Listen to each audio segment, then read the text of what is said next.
Hello, everybody. Thank you for being here. I would say that we are the longest company or organization working on bringing DeFi to Bitcoin. And that's quite a big statement, so I have to back it up. And hopefully this presentation will be about that and also about showing the potential of the ecosystem we have built in Rootstock. And why I say we are the longest running company bringing DeFi to Bitcoin is because we started way before the concept of DeFi existed, way before the concept of stablecoins existed. But actually what we were bringing into Bitcoin was exactly that, a full-fledged financial system backed by Bitcoin. And how this story started, it's in Buenos Aires. It started in Buenos Aires in 2010 for my partner Sergio, in 2011 for me, around Bitcoin. But to understand why we were so early into Bitcoin, you have to understand the setting, the environment we were growing up and living. Buenos Aires is an amazing city, cosmopolitan city, part of a country that had every major financial crisis you can imagine. So we were the first to invent bail-ins before Cyprus. We had hyperinflation in the late 80s. We had,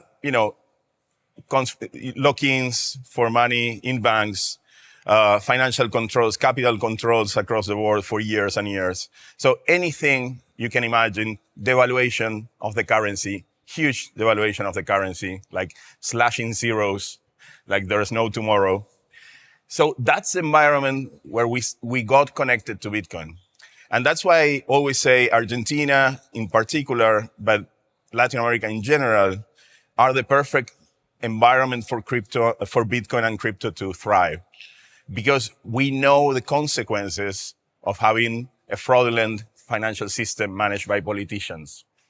We know the consequences, we live those consequences. Most of our fathers and grandfathers have lost almost everything in the 2001 bail-in. Not everything, but 75% of their savings, lifetime savings. Imagine that.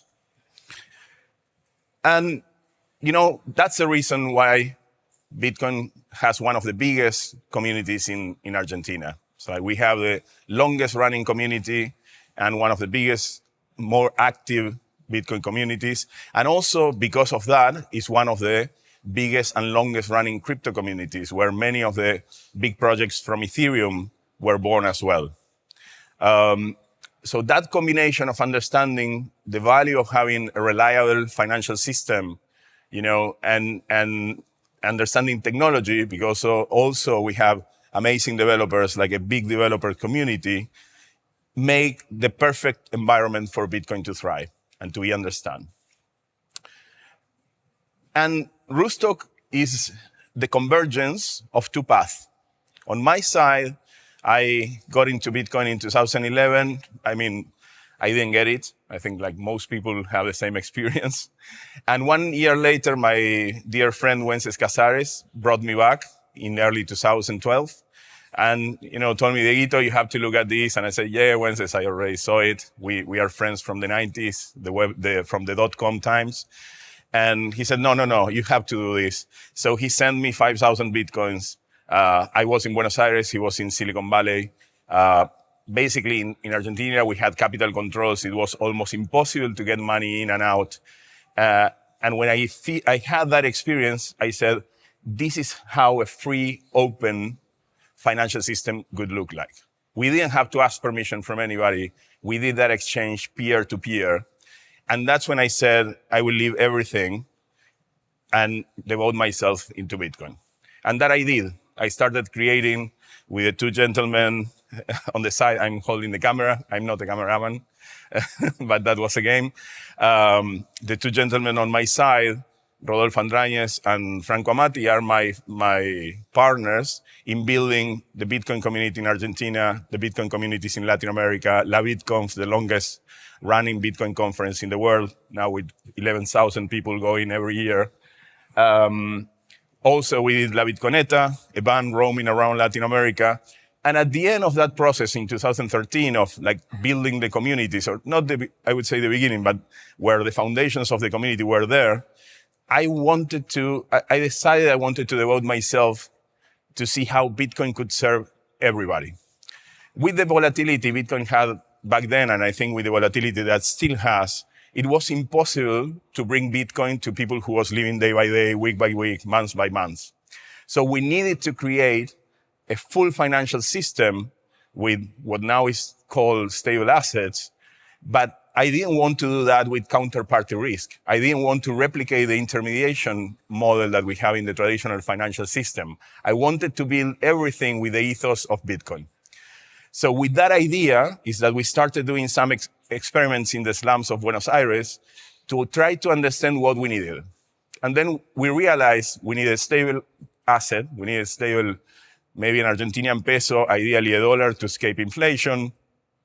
We needed lending, borrowing, exchange of assets, payments, but we needed everything structured in a peer-to-peer fashion, and secured by Bitcoin. And at the end of 2014, I had a talk with Nick Szabo in Palo Alto, and we were discussing these realities. He wanted to know what was going on Bitcoin in Latin America, and the idea of like extending Bitcoin to have smart contracts appear. And in that conversation, the name of a brilliant cyberpunk called Sergio Lerner, an Argentinian as well, who defended Bitcoin in the early days from several critical bugs that would have rendered the network useless, appear. And then we reach out to Sergio to start discussing how to extend Bitcoin, to become a full-fledged financial system. So that's where the other track of the story comes. Sergio came to Bitcoin to attack it in 2010 because he was developing a system of mental poker that basically is an online poker system that, works in a fully peer-to-peer fashion. So, it's a fair game, even you have nobody running the system. So, of course, he was looking at decentralized systems and he found basically Bitcoin. And he said, this cannot work. So he came to attack it. And actually, he found these critical bugs. But he was in such wonder of what Bitcoin was that he decided, instead of attacking it, help the Bitcoin core team to solve those problems. And he did. And thanks to that, Bitcoin now, some of the bugs that Sergio detected back then were fixed with Segwit very recently, like the parabolic bug. So with that, Sergio started thinking on how to sort many of the crypto problems and expand the crypto ecosystem in different ways. And in 2013, he created the first Turing-complete cryptocurrency called Quickscoin 1 year before Ethereum was even announced. So that was Sergio's path. Understanding Bitcoin, protecting Bitcoin, extending Bitcoin, or extending the capabilities of crypto at that moment, not necessarily Bitcoin directly. So he was building a team on his own. While I was building the communities, I was building the first company with a partner. He was with 2 other partners building Quickscoin that eventually turned into NimbleCoin. And when they were doing that in 2015, after these initial talks we had with Sergio, they called me because they wanted to understand how to bootstrap a crypto economy for NimbleCoin. And then we started meeting in this cafe in Buenos Aires, the Torino.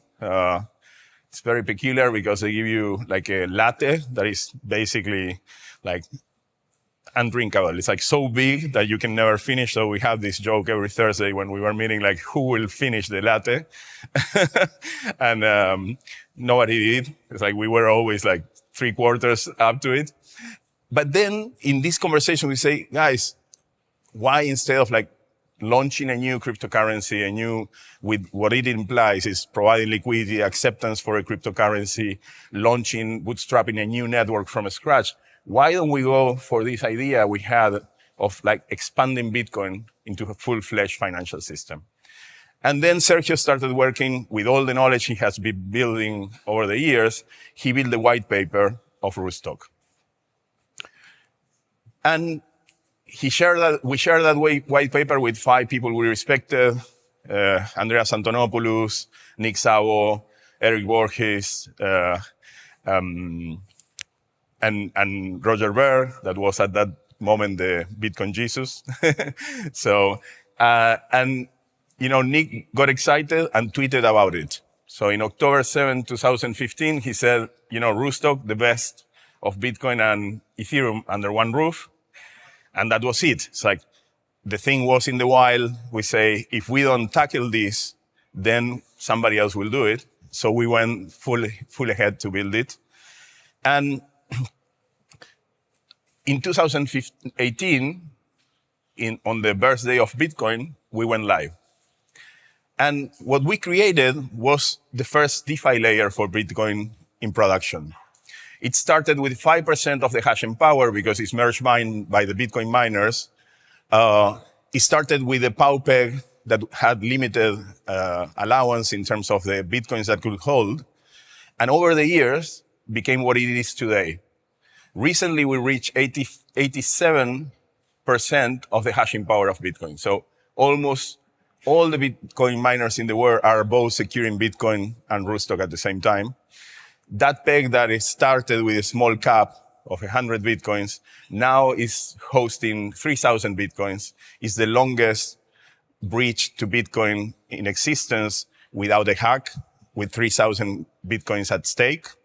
So it's the safest way to peg Bitcoin into a second layer. And so we went as close when you want to have more functionality, necessarily you have to trade off security.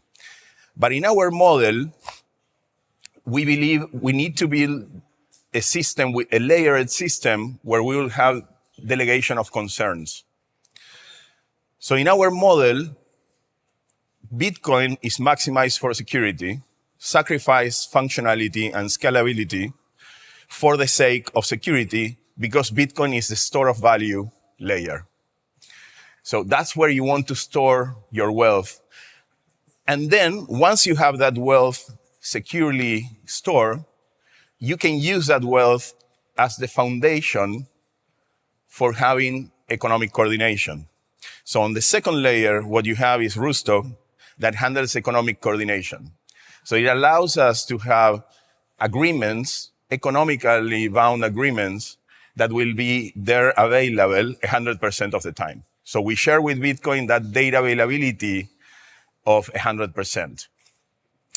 But then we realized over the years that blockchains don't scale well. I mean, blockchains for a lot of reasons, but for example, a simple one is like, you can only have around 50 million accounts on a blockchain, any blockchain, it doesn't matter, directly operating with a blockchain for memory issues. Computers will evolve, but still the limitation is there. If you have a blockchain that processes 400 transactions per second, it will grow at 1 terabyte per year. Therefore, in a few years, that blockchain needs to be centralized and become a corporate blockchain. So if we want to keep the principles of Bitcoin, you need to scale on a third layer. And that's when we started building Reef. Reef is basically a scaling layer on top of Rootstock that uses off-chain interactions, cryptographically signed off-chain interactions that don't hit the blockchain unless it's absolutely necessary. So they only hit the blockchain if there's a dispute resolution that needs to be made or a settlement. But other than that, all transactions happen off-chain on a purely peer-to-peer way. So that's the stack we envisioned from the beginning. This model has been there since 2015. I've been giving talks about this since 2016. But today, and the following step is like, once we achieve this, Then we need to have the financial primitives, no, the basic financial primitives. And the first one that came was the original thing we discussed with Sergio in 2014, that it was a peer-to-peer monetary system. A great group of entrepreneurs built money on chain that is a Fort Knox that issues $1. It's a digital Fort Knox that issues $1 backed by Bitcoin. And it's over-collateralized, so it has survived the 50% crash of Bitcoin in 2020. It has survived other crashes in between flawlessly. So we have the first Bitcoin-backed stablecoin in Rootstock in existence since 2019. Now has 125 million TVL, so it's growing organically, but steady. And it grows 70% per year over year. Once you have this peer-to-peer monetary system backed by Bitcoin, then other people started building the other financial primitives. So now you have a dollar you can rely, you can convert to Bitcoin. Also, one important thing is money on chain has been creating yield for Bitcoiners that supported the protocols since inception on an average of 4% per year. So it's connecting. That was the first time where we connected that original vision of like serving the people who has shorter financial time horizons that needs to be on the dollar because they cannot afford to be for 2-3 years. They need to be for a few months doing savings and connecting the wealth that is there, like storing value for the longer time. No? So we create that bridge between the two. But then you need to provide more functionality. So lending was the next step. So now a Bitcoiner that don't want to sell their Bitcoin but has a short-term liquidity need can go to Tropicus and get a loan against the Bitcoins they have in money on chain and pay a yield. And that yield will go to the ones holding the dollars that need to create, that want to protect their wealth in a shorter term and have some yield on top. So now you have a peer-to-peer lending system. All of these secured by Bitcoin. But today, in 2025, because of all of this, all these constructions and all the technology that was developed in recent years, I think we are in a moment where we finally are starting the final phase of hyper-Bitcoinization. But it won't be a hyper-Bitcoinization as many imagine, where Bitcoin will be used directly, but it will be a hyper-Bitcoinization where Bitcoin will be at the foundations of the financial system that people will use in everyday life. So that hyper-Bitcoinization will happen because Bitcoin will be the quantum of value supporting the stable assets, the real-world assets, the synthetic assets that represent commodities, that represent anything that is valuable for the world to operate. And depending on your financial horizon, you will go directly to the tools that Rootstock has that provide yields for Bitcoin, or you will go to the tools that provide yield for the stable assets if you have a shorter financial horizon. So this hyper-Bitcoinization that, in my point of view, for my experience, these 12, 13 years, fully devoting my life in full to Bitcoin, for me is starting now. There were some scaling things that were not sorted out. I think rollups from Ethereum brought solutions that we needed in order to scale, and those are being integrated in Rootstock as well. So now we have the 3 layers like finally available to create a system that can serve billions of people. So for everyday people, for small and medium business, it's providing the basic primitives, lending, borrowing, sending, savings. This is happening in Latin America already. This is happening in Africa. People is using our systems for the daily needs. We also work with partners. All our strategies working with partners, with wallets in the regions that will package these solutions, because the complexity of interacting with smart contracts directly is very high. So we work with partners in the different regions that package these protocol solutions and, understand the risk needs, the risk profile and the needs of their customers and offer these solutions. But also Rootstock is the best home for people willing to build in Bitcoin, because we have a full set of financial primitives. So you can, plug in your solution into this full set of financial primitives. And also you have all the tooling available. We have the top tier tooling that you have in Ethereum also available on Rootstock. And also we have a nascent community, a very thriving and engaged community that you can interact with to test your solutions and build them. So Rootstock today is the most advanced and complete infrastructure for building on Bitcoin. So if you are a builder, this is a place, and you want to go to Bitcoin, this is a place to go. Finally, we are also helping institutions use these tools for their treasury, for their Bitcoin treasury strategy, because these are on-chain yield strategies that are very safe, because you can see in real time, how the assets are used, the backing of the assets. So you have opportunities to create Bitcoin yield. But again, I think the complexity for an institution to use these tools directly is high. So that's why we created Rootstock Institutional. And if you reach to our teams, they will help you with the process of making use of your Bitcoin treasury. So with that, we are delivering on our promise of making Bitcoin work for everybody. So now we have an ecosystem, a platform that follows the ethos and the values of Bitcoin, but that can serve everybody in our society, whether it's like everyday people, institutions, small and medium business, and builders that want to innovate and grow the Bitcoin ecosystem. So here we are. Some things are built to last, like the pyramids. Bitcoin was built to last, and Rootstock lining the rest of the Bitcoin ecosystem. Many of us have the same, vision and purpose of building a financial system that will serve humanity for the centuries to come. As I said, for me, this is the beginning of Bitcoin mass adoption. So hopefully, 10 years from now, we'll see again, and we'll cheer and toast for the hyper-Bitcoinization of the world. Thank you.